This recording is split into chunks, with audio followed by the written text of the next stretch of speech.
Então, eu queria saber, no plano de segurança pública do Ciro, o que você indicaria para ele? Porque no livro ele deixa bem claro que ele está avaliando ideias ali para a questão da segurança pública, não é uma coisa muito fechada. O que você acrescentaria para ele, assim?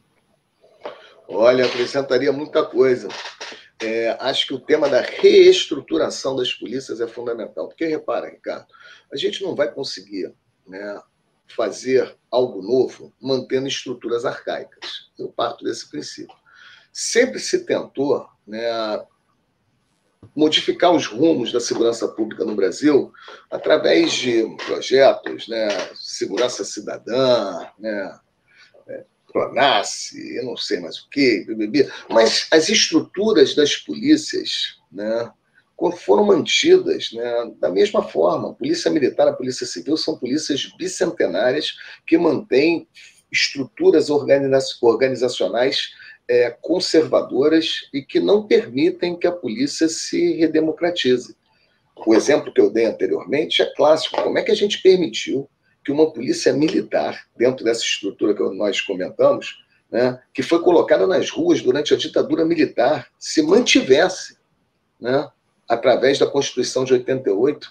Né? Isso foi o primeiro grande erro. Então, olha só, desmilitarizar as polícias seria o ponto inicial, mas é uma dificuldade, porque, repara, como é que você vai, né, desmilitarizar uma instituição que há 200 anos é militarizada e que nós demos o status de agência policial com funções definidas na Constituição, né, na área de segurança. Mas é um desafio, porque, repara, nós precisamos fazer com que a segurança pública seja vista como uma prestação de serviço à população. E a militarização traz uma questão que é muito cruel, que é a construção do inimigo. As estruturas militares necessitam de inimigos, cara, né? E aí o que acontece? A segurança pública é pautada constantemente na construção desses inimigos, né? Hoje, né, cada vez mais, o traficante, aí aparece um inimigo novo, o miliciano, sempre atrás de um inimigo. E a prestação de serviço fica em segundo plano, né? E aí a gente tem uma estrutura muito equivocada da segurança, porque a gente faz a avaliação da segurança, né, através de critérios militares, né? Quantas armas foram apreendidas, quantas pessoas foram presas. Às vezes se qualifica a segurança pública no Rio de Janeiro em alguns momentos até pelo número de pessoas que a polícia mata, né? Já teve época aqui no Rio de Janeiro que comandantes de batalhão que tinham índices de letalidade alta eram considerados uma polícia eficiente, né? Quer dizer, a polícia que mata, que apreende muitas drogas, que apreende muitas armas. Isso não é um sinal de uma boa segurança. Se a polícia está matando muito, se a polícia está prendendo muito, se a polícia está prendendo muitas armas e muitas drogas, significa que no ambiente social está tudo muito ruim. Então, quer dizer, esse não pode ser o critério. No mundo inteiro, principalmente nos países de tradição democrática, para você aferir qualidade da segurança pública, você vai fazer pesquisa de opinião. Você vai no bairro e pergunta para o morador do bairro, como é que é a delegacia do seu bairro? Como é que é o policiamento na tua rua?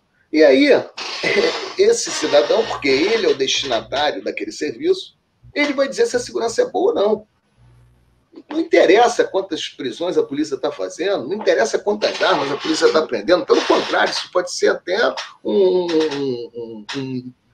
indicador negativo, né? O que vai realmente dizer se a segurança está bem ou não é o destinatário do serviço, né? Mas para isso a gente precisa desmilitarizar a polícia, porque desde o treinamento, o conceito, tudo gira em torno de um campo de guerra.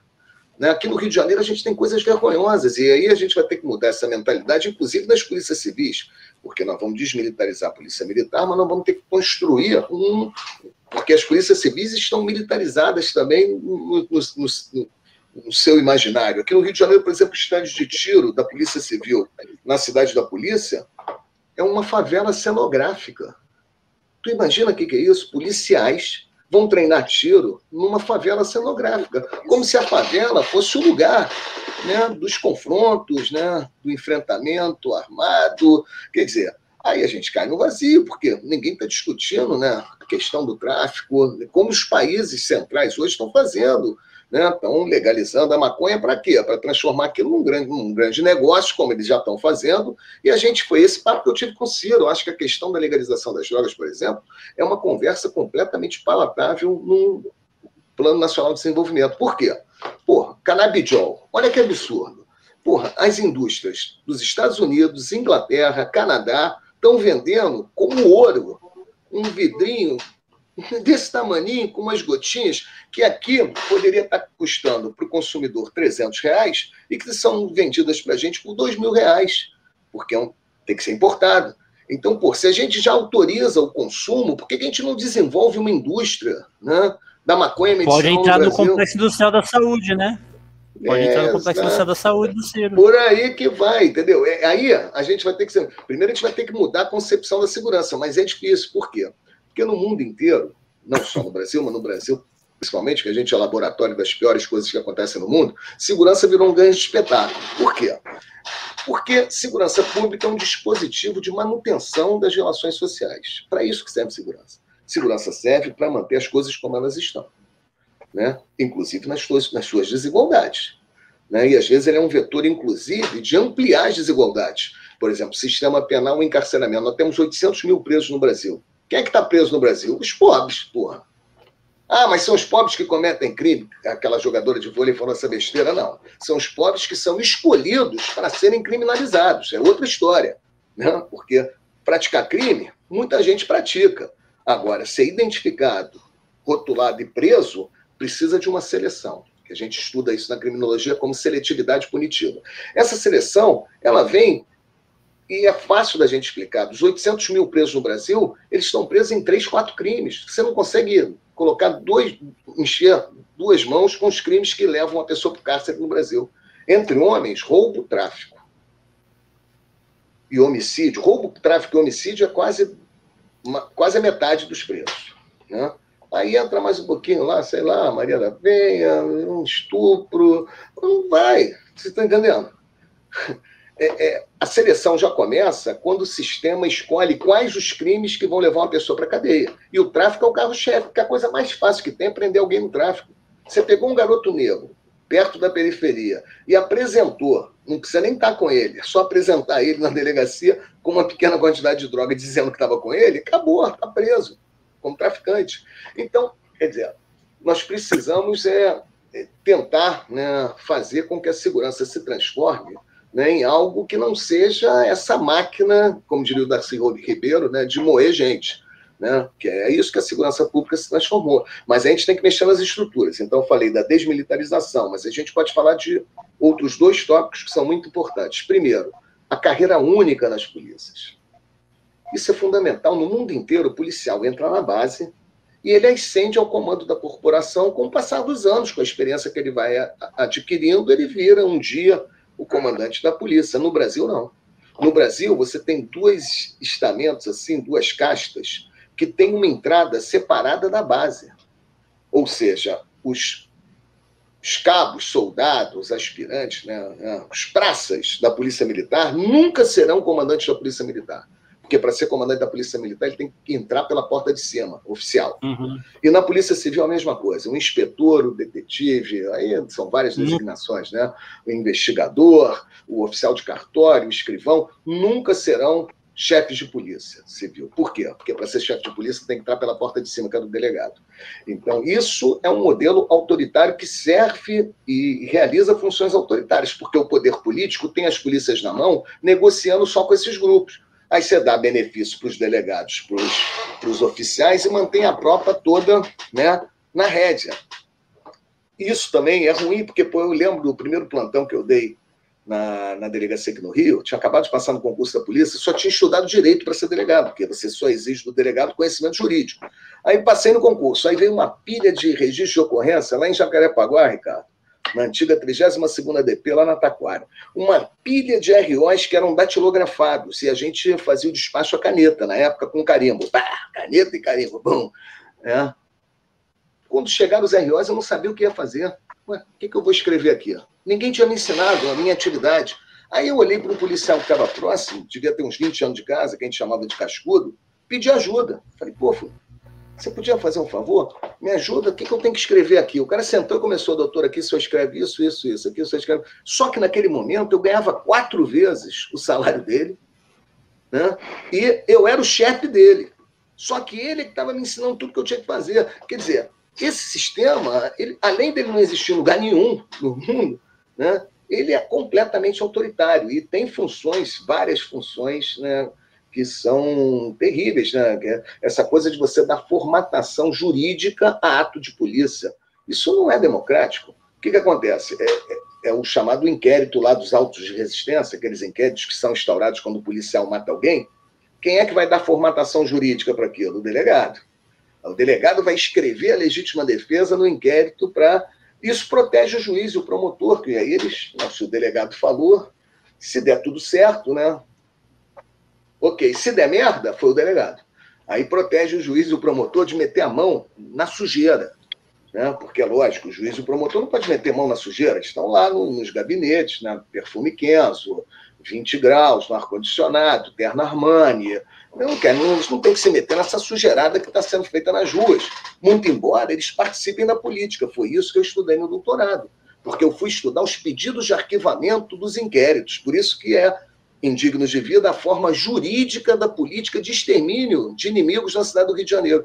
Por quê? O policial mata, aperta o gatilho, mas quem dá legitimidade, quem transforma aquele ato de matar em algo legal, né, dentro do Estado de Direito, são os operadores jurídicos. Começa com o delegado, né, para proteger o juiz e o promotor. Aí depois o promotor vai lá, repete o que o delegado disse, o juiz vai lá e dá um ok e arquiva aquela merda. Então, a polícia mata, mas não mata sozinha. Né? E o delegado ele é colocado como um operador jurídico dentro da polícia, coisa também que não existe no mundo. Eu acho que a carreira do delegado ela tinha, em algum momento, de ser questionada, até para a gente pensar em finalizar ela, né? Botar ela dentro da carreira policial, que seria assim, transformar o delegado em comissário de polícia. E podia até dar uma chance, de repente, se a gente achar que o delegado permanece, mas ele tem que permanecer fora da polícia, em outro lugar. Aí ele vai para, sei lá, para a procuradoria, para o MP, né, magistratura, sei lá, vai para um outro espaço, né? Esse é um ponto. E o outro ponto é o ponto do ciclo completo, que também essa coisa da polícia está dividida. Uma polícia faz rua e outra polícia faz investigação. Também não existe em lugar nenhum do mundo. As polícias no mundo inteiro, elas têm setores. Tem um setor de investigação e tem um setor de policiamento ostensivo. Mas a polícia é a mesma. Por quê? Para você ter diálogo entre quem investiga e quem está na rua. Porque, olha só, uma investigação não se faz dentro de 4 paredes. Uma investigação precisa de informações que estão na rua. Então, primeiro que essa divisão ela é artificial e ela é falaciosa. A PM não faz só policiamento ostensivo, a PM investiga. A P2 investiga. E a Polícia Civil, ela também não faz só investigação. A maior matança que a gente teve aqui no Rio de Janeiro, na favela do Jacarezinho, quem fez foi a Polícia Civil. E não estava investigando nada, estava, né, passando o rodo. Então, quer dizer, além de ser mentirosa essa divisão, né, ela é prejudicial para o trabalho da polícia. Porque você cria 2 corporações que estão disputando e que muitas vezes é difícil. Todo mundo fala, vamos integrar a Polícia Civil. Você já deve ter ouvido isso, né? Precisamos integrar a Polícia Civil, a Polícia Militar. Não rola, porque como elas são instituições distintas, elas disputam poder, são 2 burocracias disputando poder, então você precisava dar o ciclo completo das polícias. Então, minha sugestão aí, seguindo, né, a pergunta do Ricardo, que eu falo muito, é desmilitarizar a polícia militar, deixar as polícias civis. Não precisa unificar a polícia militar e a polícia civil. Polícia militar pode continuar chamando polícia militar, mas ela agora está só sob o comando do governador, não tem mais comando nenhum do exército. Bota carreira única nas 2 polícias. Né? O praça e o agente de polícia, eles ao entrar, eles podem ascender ao comando das corporações. E dá o ciclo completo, ou seja, dá uma competência, uma atribuição, melhor dizendo, para a Polícia Militar em crimes de rua, né, que eles têm mais experiência, briga de vizinho, BBB, eles fazem lá uma anotação e mandam direto para o MP. E a Polícia Civil fica com as investigações que precisam de polícia técnica, né, de uma expertise maior, de uma investigação mais profunda. Nós já temos no Brasil uma polícia desmilitarizada, de carreira única e ciclo completo. Essa é que é a questão. Aí é para matar o Cirão do coração. Fala, Cirão, não vai dar tanto trabalho, não, porque isso já existe. Sabe qual é a polícia que é desmilitarizada, com carreira única e ciclo completo? Qual? Polícia Rodoviária Federal. A Polícia Rodoviária Federal ela é uma polícia desmilitarizada, de carreira única. O policial que entra na base da PRF, ele pode ascender ao comando da Polícia Rodoviária Federal. E ela tem hoje ciclo completo, porque em alguns estados do Brasil, a Polícia Rodoviária Federal está, em muitos, né, fazendo boletim de ocorrência nos acidentes de trânsito das estradas e remetendo essa ocorrência direto para o juizado especial criminal. Então, repara, já é um modelo que já existe. Não, e que eu vou te falar, hein, funciona muito bem, porque a Polícia Rodoviária Federal, em termos de estrutura, hoje ela se transformou numa polícia muito forte, inclusive tendo coisas que a gente não consegue enxergar na Polícia Militar e na Civil. Nós temos, no movimento dos policiais antifascismo, alguns camaradas que são policiais rodoviários federais e eles estão lá em núcleos de direitos humanos. Porra, eu nunca vi núcleo de direitos humanos na Polícia Civil nem na Polícia Militar no Rio de Janeiro, mas na Polícia Rodoviária Federal eles têm. Né? Então, porque essa participação do policial da base no questionamento das funções e das estruturas da sua própria polícia, isso é fundamental. Isso faz com que o policial fique muito mais preocupado nos destinos da sua instituição. Aqui, a PM não está nem sabendo, porque o cara sabe, eu nunca vou chegar a ser comandante da Polícia Militar, então o que interessa eu pensar na polícia? O que interessa eu estar preocupado com a minha ação e o reflexo que a minha ação tem na instituição? Na Polícia Civil é a mesma coisa. E pior, quando você tem comandantes da Polícia Militar e delegados de polícia chefiando as instituições, né, eles nunca vão voltar para a base, eles continuam sempre por cima.